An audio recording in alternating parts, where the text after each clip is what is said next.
13 April 1976 শেরপুরের সর্বস্তরের জনগণের এক সমাবেশে জাতীয় উন্নয়নের বিভিন্ন উদ্যোগে অংশগ্রহণের জন্য নারীদের প্রতি আহ্বান জানিয়েছেন সেনাপ্রধান ও উপপ্রধান সামরিক আইন প্রশাসক মেজর জেনারেল জিয়াউর রহমান। তিনি বলেন, এখন সময় বদলেছে। দেশের মোট জনসংখ্যার অর্ধেকই নারী। তারা আর নিষ্ক্রিয় থাকতে পারেন না। জাতি গঠনের দায়িত্ব পালনে নারীদেরও এগিয়ে এসে তাদের ভাইদের পাশাপাশি কাজ করে যেতে হবে। 13 এপ্রিল 1976 বাংলা নববর্ষ প্রাক্কালে প্রদত্ত এক বাণীতে সেনাপ্রধান ও উপপ্রধান সামরিক আইন প্রশাসক মেজর জেনারেল জিয়াউর রহমান বলেন, এই শুভ দিনে বাংলাদেশকে একটি স্বনির্ভর ও আত্মমর্যাদাশীল দেশ হিসেবে গড়ে তোলার নিষ্ঠা ও দেশপ্রেম নিয়ে ঐক্যবদ্ধভাবে কাজ করে যাবার জন্য আমি দেশবাসীর প্রতি আহ্বান জানাচ্ছি। আল্লাহ আমাদের সহায় হোন।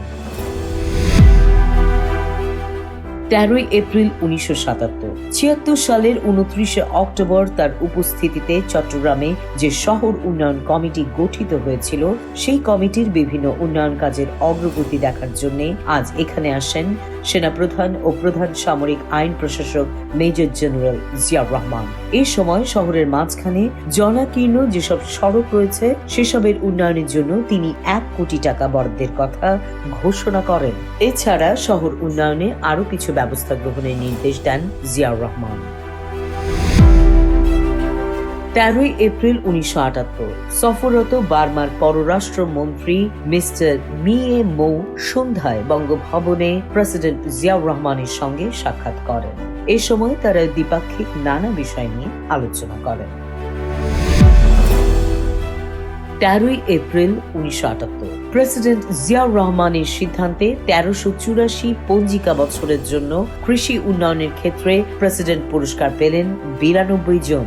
এর মধ্যে 2টি স্বর্ণপদক, 90টি রৌপ্য পদক। রৌপ্য পদক প্রাপ্তদের প্রত্যেকে নগদ 2000 টাকা করে পাবেন। পুরস্কার প্রাপ্তদের সবাইকে একটি করে প্রশংসাপত্র দেওয়া হবে।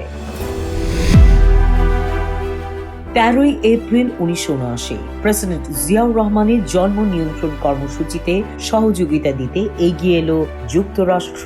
বাংলাদেশের জনসংখ্যা নিয়ন্ত্রণ ও পরিবার পরিকল্পনা কার্যক্রমে প্রায় $10,54,000 মঞ্জুরি হিসেবে দেবে দেশটি। এদিন ঢাকায় দুই দেশের মধ্যে এই বিষয়ে একটি চুক্তি স্বাক্ষরিত হয়েছে। 13 এপ্রিল 1980 বাংলা নববর্ষের প্রাক্কালে দেয়া এক বাণীতে জনগণের প্রতি স্বনির্ভর ও আত্মমর্যাদাবান জাতি হিসেবে নিজেদের সুপ্রতিষ্ঠিত করার জন্য গৃহীত বৈপ্লবিক কর্মসূচি বাস্তবায়নে আত্মনিয়োগের শপথ নেয়ার আহ্বান জানান প্রেসিডেন্ট জিয়াউর রহমান। বর্তমান শান্তিপূর্ণ বিপ্লবকে সফল করে তুলতে কঠোর পরিশ্রম, সঠিক সংগঠন ও ত্যাগের মনোভাব গ্রহণের প্রয়োজনীয়তার ওপর গুরুত্ব আরোপ করেন তিনি। 13 এপ্রিল 1981 শিল্পকলা একাডেমিতে বাংলাদেশ জাতীয়তাবাদী সামাজিক সাংস্কৃতিক সংস্থার নববর্ষের আবাহন উপলক্ষে আয়োজিত সাংস্কৃতিক অনুষ্ঠানে যোগ দেন প্রেসিডেন্ট জিয়াউর রহমান।